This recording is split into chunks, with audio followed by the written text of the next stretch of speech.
Second half is going to be me asking Harry some questions, and then we'll end again with some audience questions. I've got the questions I want to ask. I organise the event, I get to ask the questions I want to ask. So my first question really to Harry is, if you can think back to 2018 when that police officer... 2019, police officer came to your place of work, was it? When they used the phrase, "I'm here to check your thinking," what went through your mind then? Well, it was like, I wish I got this on tape, because this is comedy gold. It's also Orwellian gold. And I said to PC Gore, I said, let me get this straight. You're a police officer. He said, yeah. He said, and you check my thinking. He said, yeah. I said, have you any idea what that makes you? He went, no. I said, 1984, mate. It's a book, but it's a dystopian novel. It's not a police how-to manual. And unfortunately, poor old PC Gall, I don't think he'd read George Orwell, so it entirely passed it by. So I just instinctively knew that this was going to be gold. It's funny, when I was arrested last summer, Graham Linehan tweeted, the police think they caught Harry Miller, but the truth is Harry Miller just caught the police. And I suppose that's very much how I felt. That's very much how I felt when PC Gall spoke to me, because he was just so bad. I mean, he was so bad. It was unbelievable. And in the way that he was guileless. You know, he honestly believed every word he said. And when he said to me, he said, the thing is, Mr. Miller, what you've got to understand is this, that sometimes in the womb, a female brain accidentally grows a male body. I just went, you've got to be kidding me, you can't believe that. And he said, no, I've been on a course. He'd been on a course, he'd been on a mermaid's course. So he was absolutely without guile. He was as honest as the day is long. He genuinely thought that unless this terrible retweeter of feminist limericks wasn't stopped, that I was going to escalate through murder and into genocide. He honestly, genuinely believed that. Now, what is scary is, it wasn't just him that believed it. The Chief Constable also believed it, and the College of Policing also believed it, because at court, they argued that it was necessary to speak to me and try and nip my non-crimery in the bud, because not to do so put me on the staging post, get this, to genocide. That's what they argued in court, that I was on stage one on a journey which, without police intervention, would lead to genocide. Yes, genocide. So I knew I got him. Yeah. I knew I got him. Does PC Gold still believe it? PC Gold still does believe it. In fact, shortly, a year or so later, I sort of looked at the account, the police, I think it's the Grimsby Community Policing, and he spent the day lecturing the bakers of Scunthorpe in hate crime, and was very proud of this. So I'm not entirely sure whether there'd been some sort of outbreak of attacking people with French bread that I was unaware of in the Scunthorpe area.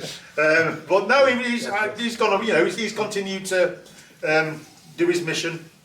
He has, because we forget sometimes that we're tribal creatures.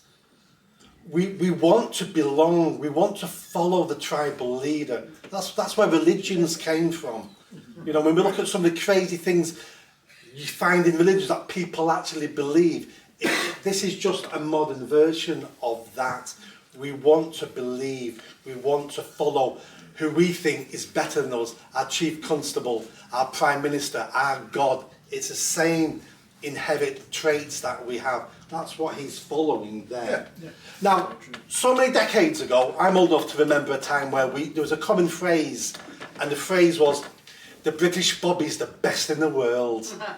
We don't hear that, we've not heard that in decades now, but when I was growing up in the 60s and 70s, mainly the 70s, we still believe the British Bobby was the best in the world. And I think we all can appreciate now that probably isn't, and we don't even use that anymore. I think the British police started going wrong post-Second World War, from the 60s onwards. And it was a mixture of the reputation and people thinking we need to keep this reputation and we're fantastic. Progressivism started in the 60s, and we started doing things with the police that have had a detrimental effect. Some people don't like this, what I'm going to say, but one of the things that jumps out at me is we started lowering the bar so more women could join. Yeah. That's not to say women can't be great police officers. I've trained police officers. I spent a decade based in police stations. I was never a police officer. I was a council manager based in police stations. Some fantastic female police officers. But we lowered the bar so we could get more because we wanted equity. And then we started looking at things like the ethnic divide in police forces. We need more people to join. So what did we do? We lowered the bar again so we could get more people of ethnic minority to join the police. That's not to say there isn't fantastic ethnic minority police officers. There is. I've worked with them. I've trained them. Some amazing. But when we look at, let's look at someone like the Pakistani community, they necessarily don't want to be police officers because their parents say to them, I want you to be a doctor, a solicitor. I want you to do something even better. That's why they're not joining, but we'll have to lower the bar. And I can give you a really good example of this. A PCSO that I worked with, African-born PCSO in East Manchester. I found out, when this like 10, 15 years ago, he was done for drink driving, didn't lose his job. He was done for domestic assault, didn't lose his job. Was found asleep in the police station, didn't lose his job. Started putting in fake overtime claims, then he lost his job. And I said to the chief inspector, why did it take so long to sack him? Because we all know it's a waste of space. And he went, Nick, you don't understand how much a hassle it is for me to have sacked a black member of staff out of my team. But once we got him on fraud, with paperwork and signature, it was easier. So the police have been going down for many, many, many, many decades, and now we've got the trans thing. So where do you see where the police started going wrong? Because I think it's a lot earlier than this woke nonsense we're in now. Well, I don't, honestly, I don't know. I can't go as far back as that. I was a police officer back in the early 1990s. And it was, as I look back, it was a police force that I think we would all recognise as being a police force. In fact, it was still a police force as opposed to a remodeled police service. I think it started going bad as a result of Tony Blair, followed by Theresa May, and the so-called professionalism of the police force. I was chatting during the break that if we are committed to the Pelian principle that the police are the public and the public are the police, we have to commit to a police force which is not necessarily professional, that is not necessarily pure. Otherwise, what we have is an ideological, government-sponsored police force. And I find that to be dangerous. So I would much rather have a police officer who tells the odd slightly dodgy joke, because we the public tell the odd slightly dodgy joke. I'd rather have a police officer who, if the community from which that police officer is drawn is a little bit homophobic, then I would expect that police officer to be a little bit homophobic. Now, that's not saying homophobia is good. That's saying that if you want a police force which is the public, then the police force will necessarily reflect the best and some of the worst and some of the not quite so progressive traits of that public. When I beat the chief constable, he invited me over to his lair for coffee. And I said to him, I said, look, Lee Freeman's name is. I said, look, Lee, I get why a ideological, young constable who's just been on a course got it so badly wrong. I said, but why did somebody further up the food chain, the chain of command, apply some common sense? Particularly when you realise that the world's eyes were on you, the world's press were on you. And he said to me, and I'll never forget it, he said, Harry, you've got to understand this. Common sense is not an appropriate tool for a police officer because it leads to unpredictable outcomes. Now that is the single most shocking and awful thing I've ever heard from a senior police officer. And if you think about it, it explains an awful lot. Because the police, in becoming so-called professionals, puritanical professionals, they've left their common sense and actually their common humanity at the door and are now acting out a role which is far more similar to the Stasi, the Cheka and the Gestapo than it is to Dixon of Dock Green. Mm. And when Mr. Justice Julian Knowles at the High Court likened the police to the Stasi, the Cheka and the Gestapo, he was not using hyperbole to get a headline. He did get a headline, of course he did, because that's quite shocking language. But he saw the direction of travel. And all that's happened is, since then, it's got worse. Because, as James here will know, back in 2019, James here is the hero. Can I say? If you want. Yeah, James is the guy that did a video on Wembley Way, looking at the LGBT flags, and said, "This is Nonsley Way. These are the flags of nonces." And the police interviewed him for Section 127 of the Communications Act. Now, back in 2019, that would have been dealt with as a non-crime hate incident. But because I've destroyed, effectively, non-crime hate incidents, what the police have done, they've upped the ante, they've upped the game, and they're now raising the bar and saying that's not a non-crime hate incident. Oh, no, that's a criminal incident. Yeah. So, unfortunately, that was the unforeseen consequence of me giving them a black eye, I'm afraid. But your letter was amazing that you wrote to them. If you hadn't wrote that, we're still waiting to hear back from them. But once we do, I mean, it's true because it's. If you say, I'm quite happy to say that the LGBT flag, the intersectional flag, is the flag of nonces. That does not mean that everybody that loves that flag is a nonce. In the same way that I'm quite happy to say that Brexit was the preferred vote of racists. That does not mean that everybody who voted for Brexit is a racist. I'm a Brexiteer. I'm not a racist, but I acknowledge that the racists will have voted for Brexit. And the nonces love the LGBT flag. It's just a simple statement of fact.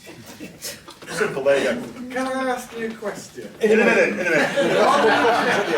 Oh, in a minute, okay. So, how much blame do you put on chief constables? Because what I've seen over several decades, and you see this in all government departments, is heads of departments don't want to take responsibility for anything that happens in their department because it can affect their job, their salary, their pension.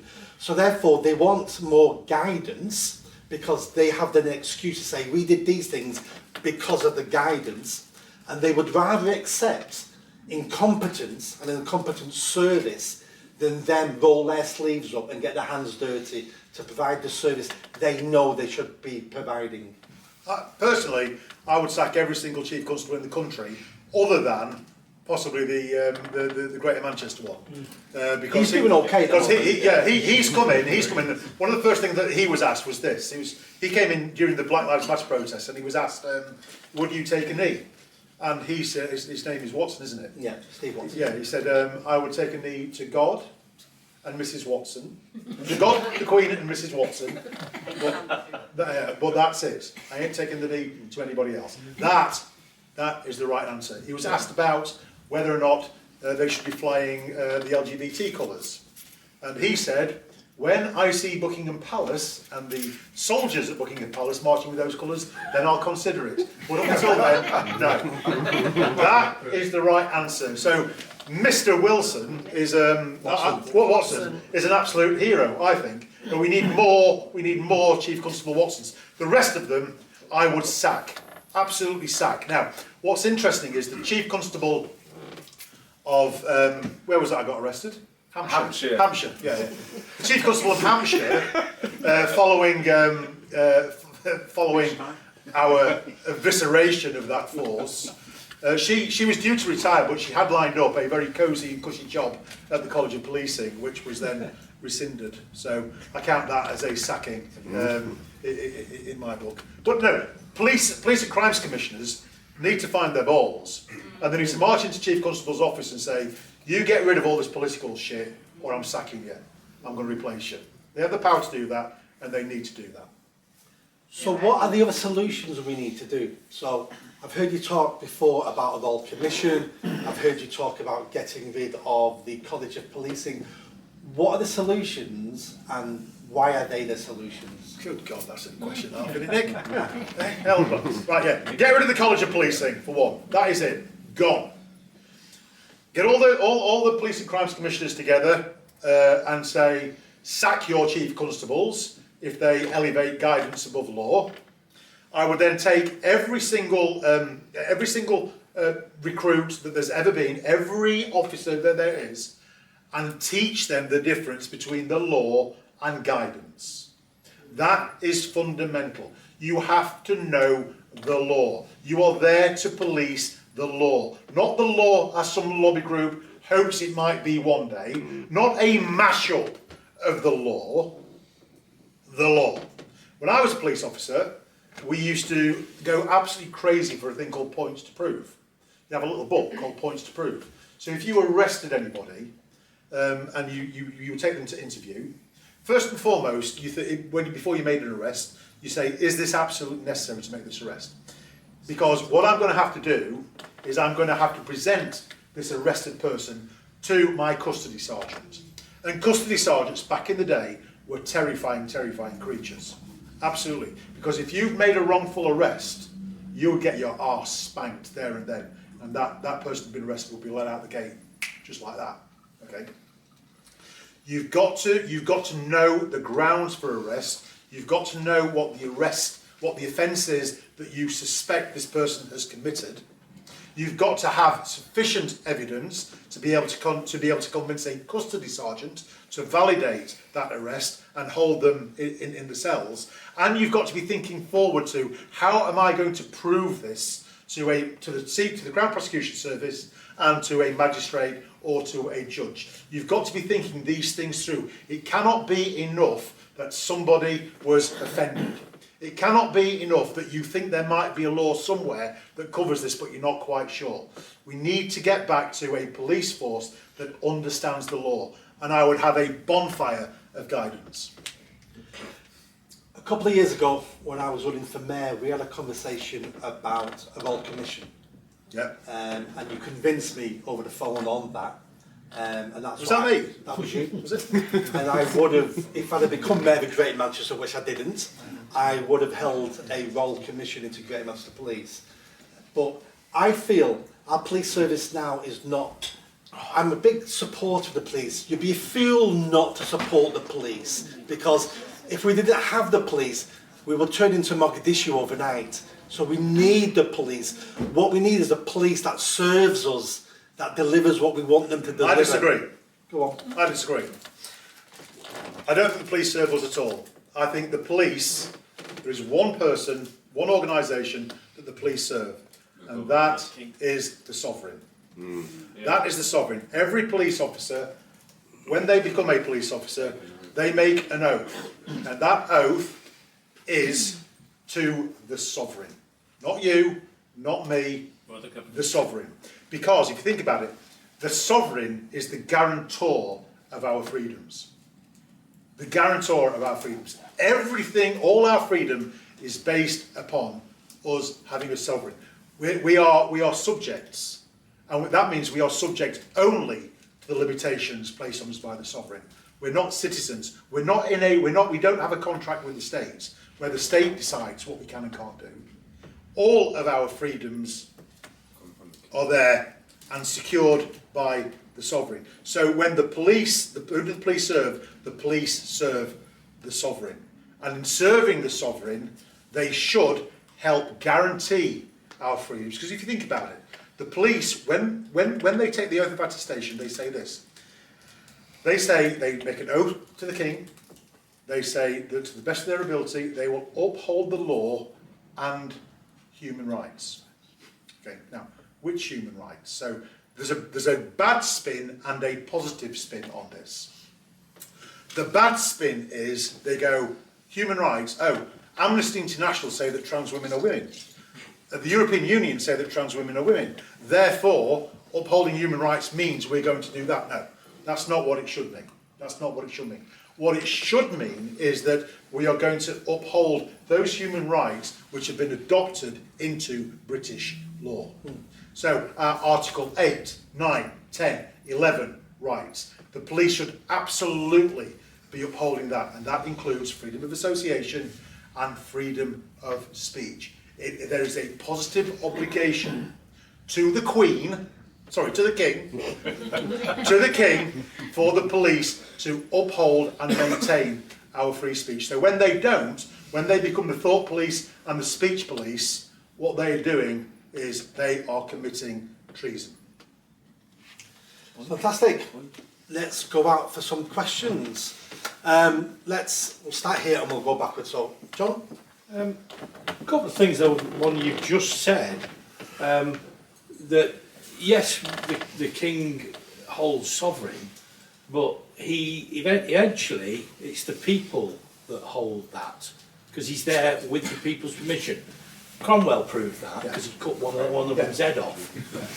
And unfortunately, the theme that seems to have come out this evening, and I agree with almost everything you've said, the theme that seems to have come out is that all of the governance is all reporting to anyone but the British people. They're reporting to the EU, NATO, the WEF, Friends of the Earth, Greenpeace, and so on and so forth.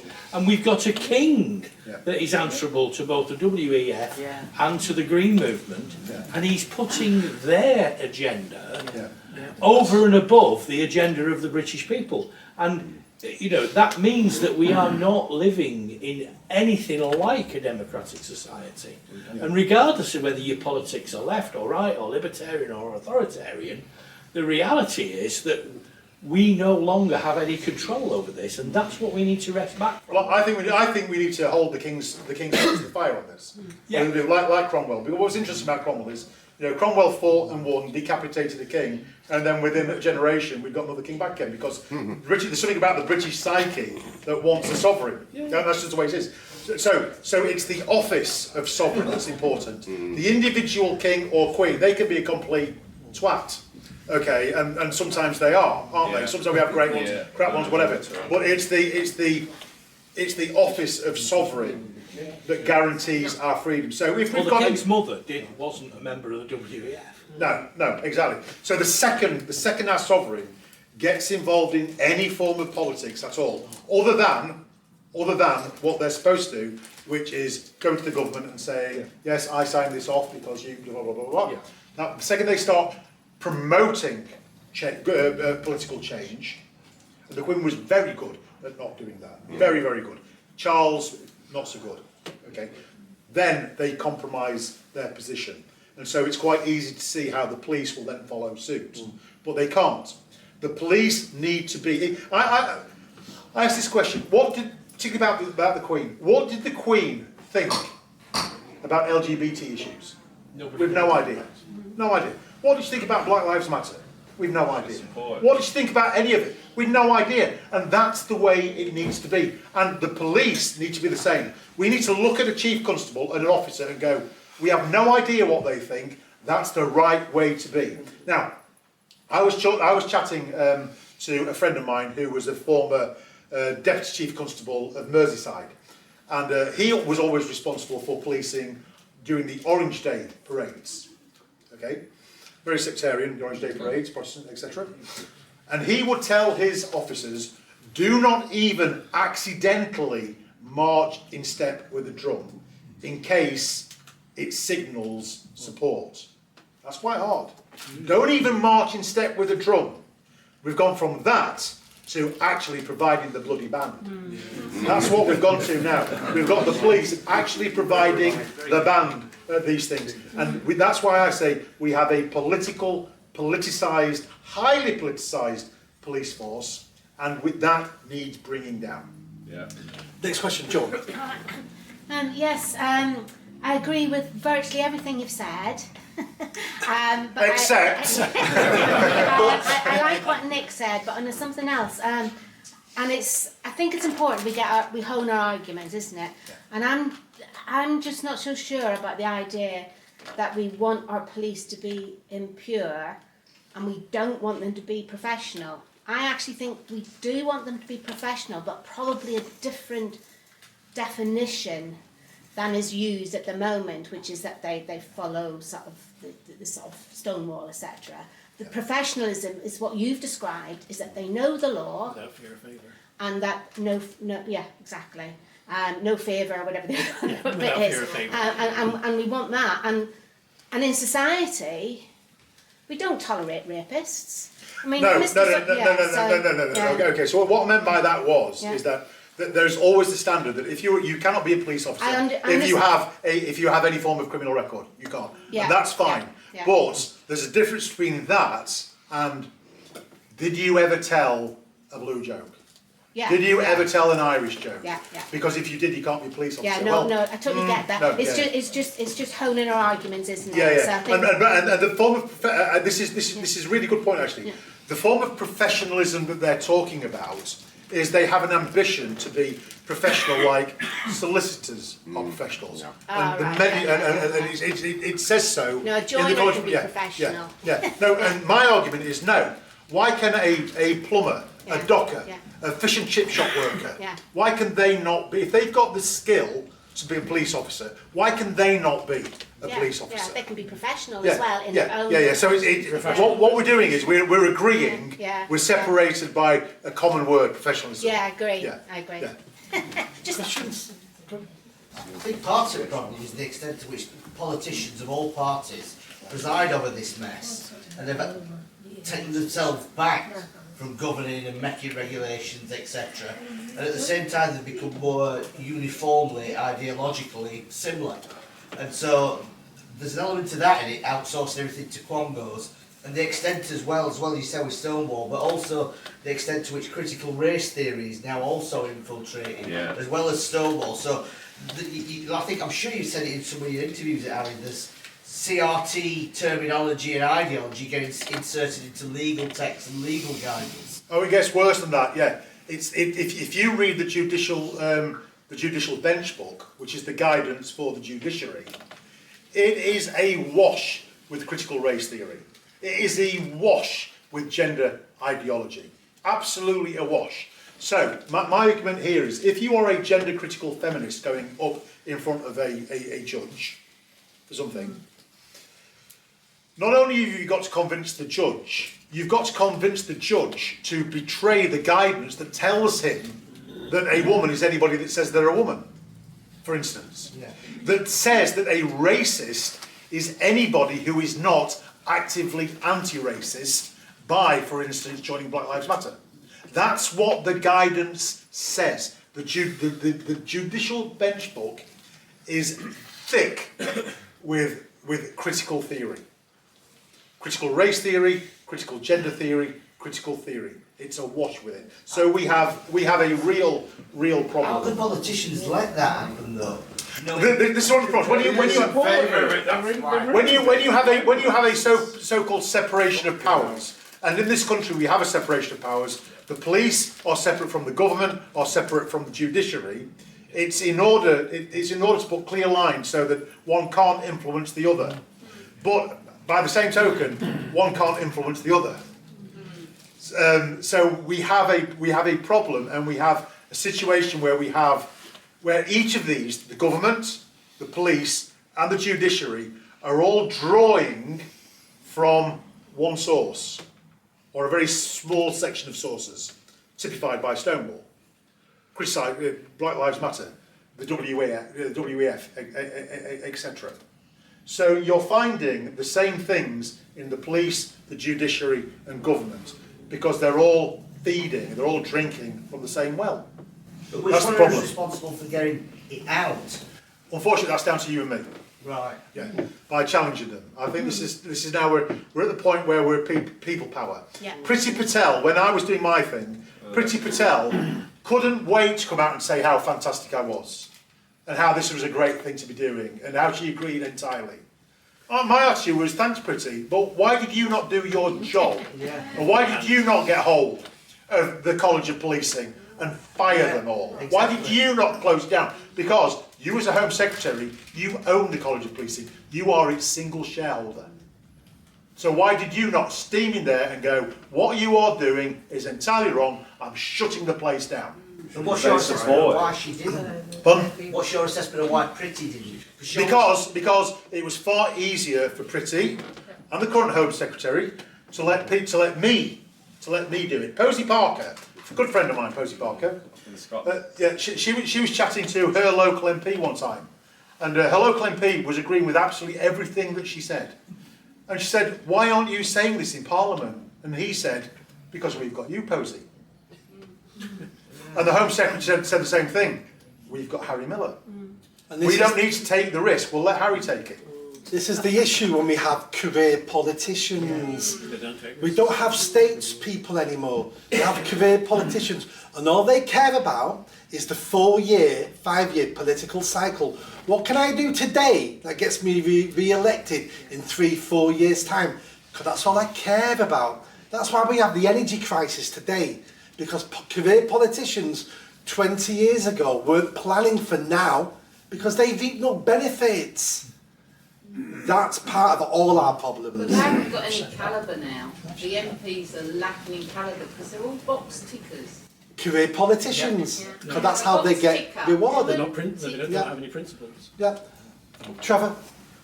Yeah, I mean, I think this is all very interesting. I mean, how can you blame the police Easy. for being woke, Easy. right?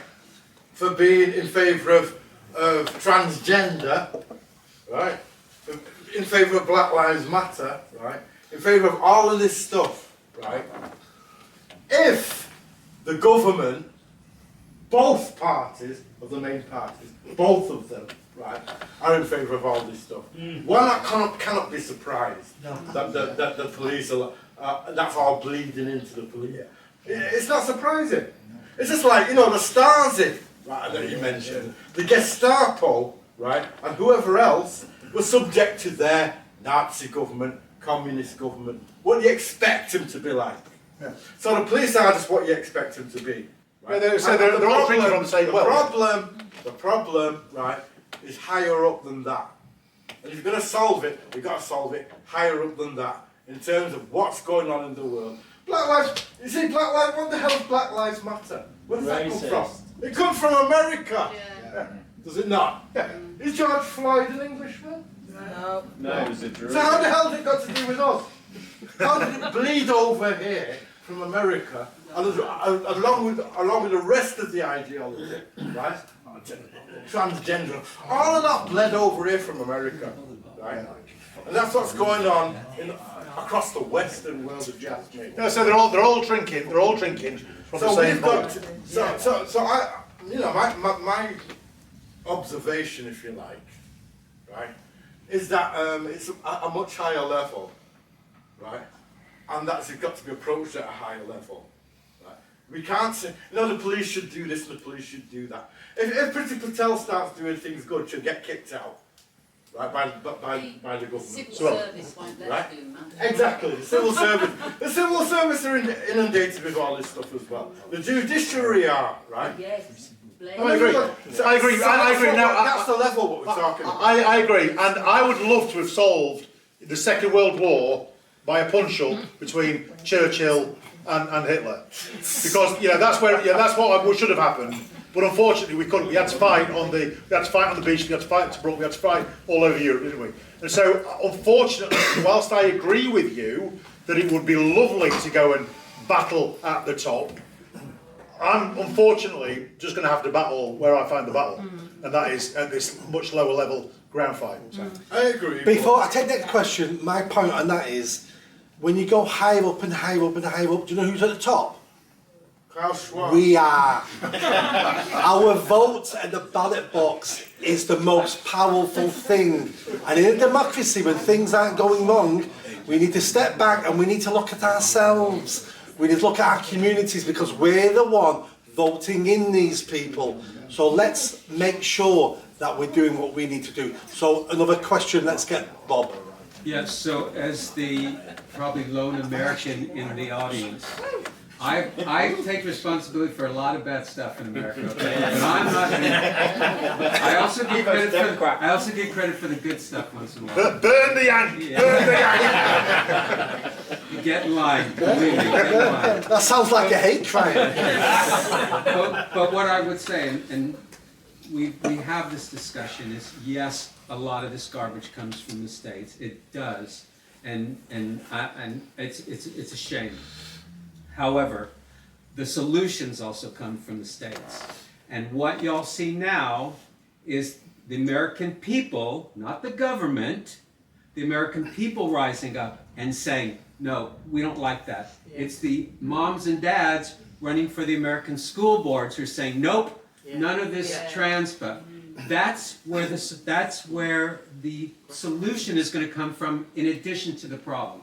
Yeah. And that's going to happen in this great country. It's the normal people, and not in the American version, because there aren't school boards. It doesn't work that way. But it is the moms and dads going into the British schools and saying, you're not teaching my kid that. And it makes them a pariah. But if enough of them do it, that's how this is going to change. And enough people, just regular people, like you're just a person who got pulled into something. And that's what's gonna solve it, and that's just how I feel. Yeah.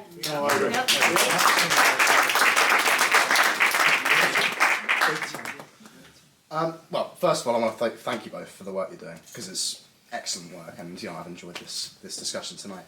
And I'm an advocate of free speech, as you both are. But I actually think that the ideal of absolute free speech in a society is actually a utopian fantasy, because it is a feature.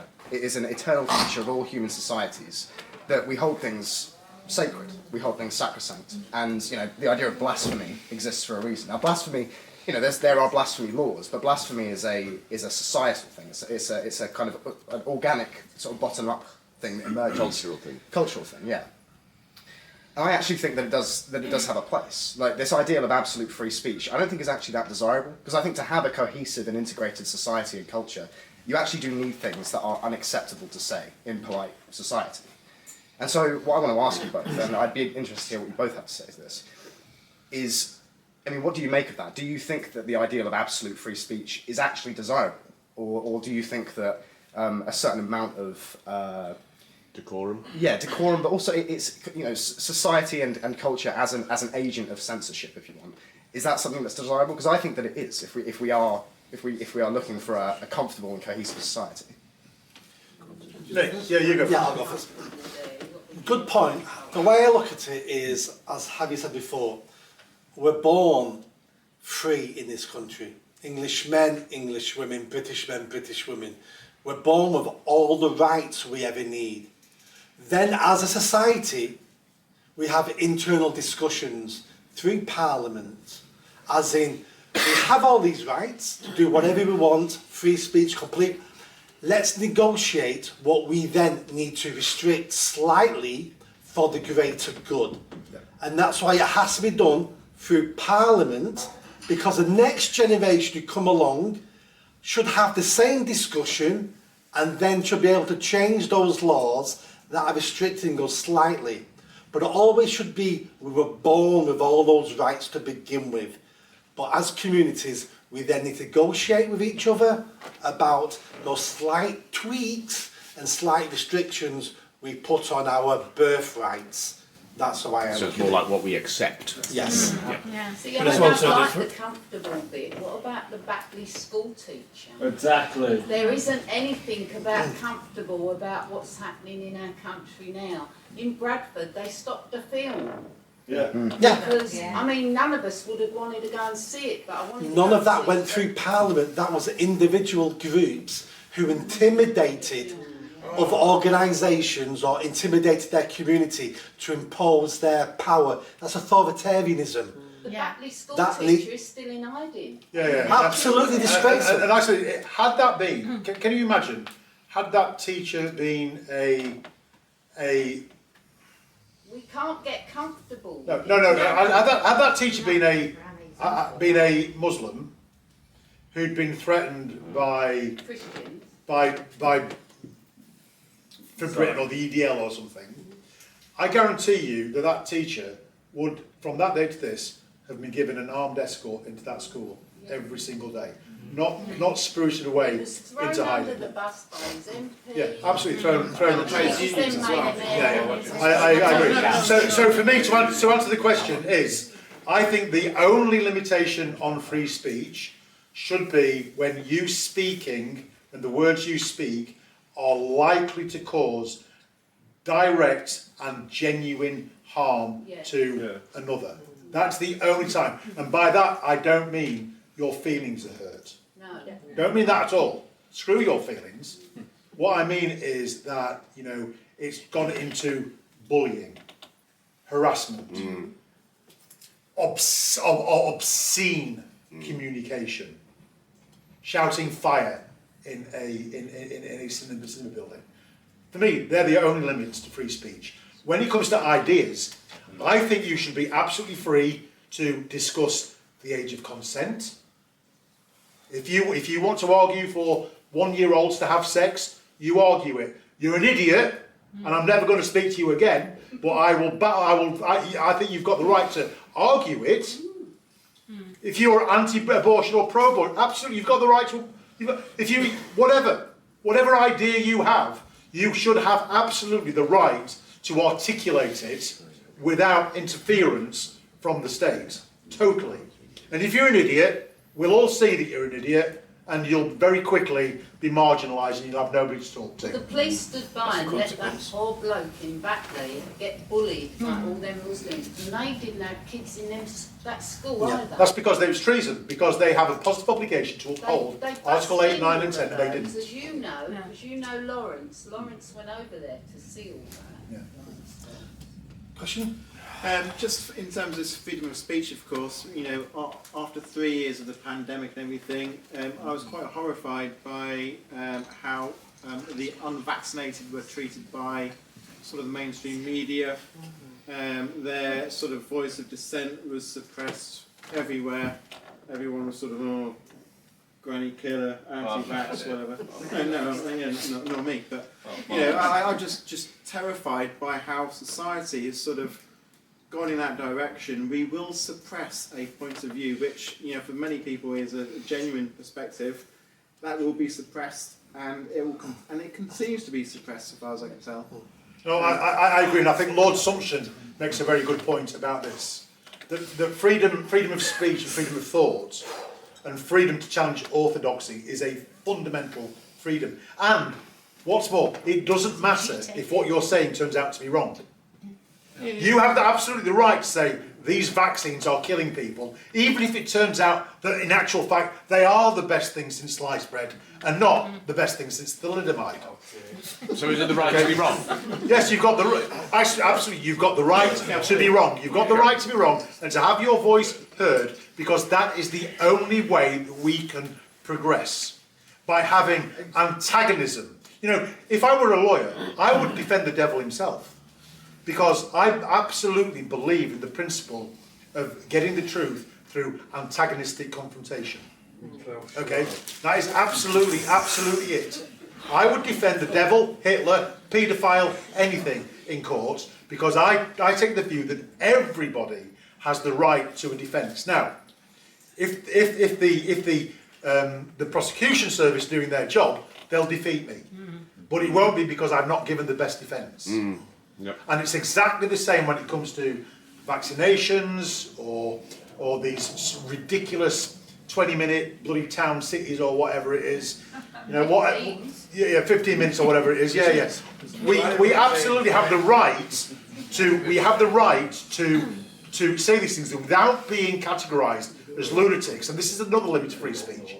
I don't think it's at all right that the government can label people like you and I as lunatics and dangerous granny killers just because we disagree with them. I think that also needs to be a limit on free speech.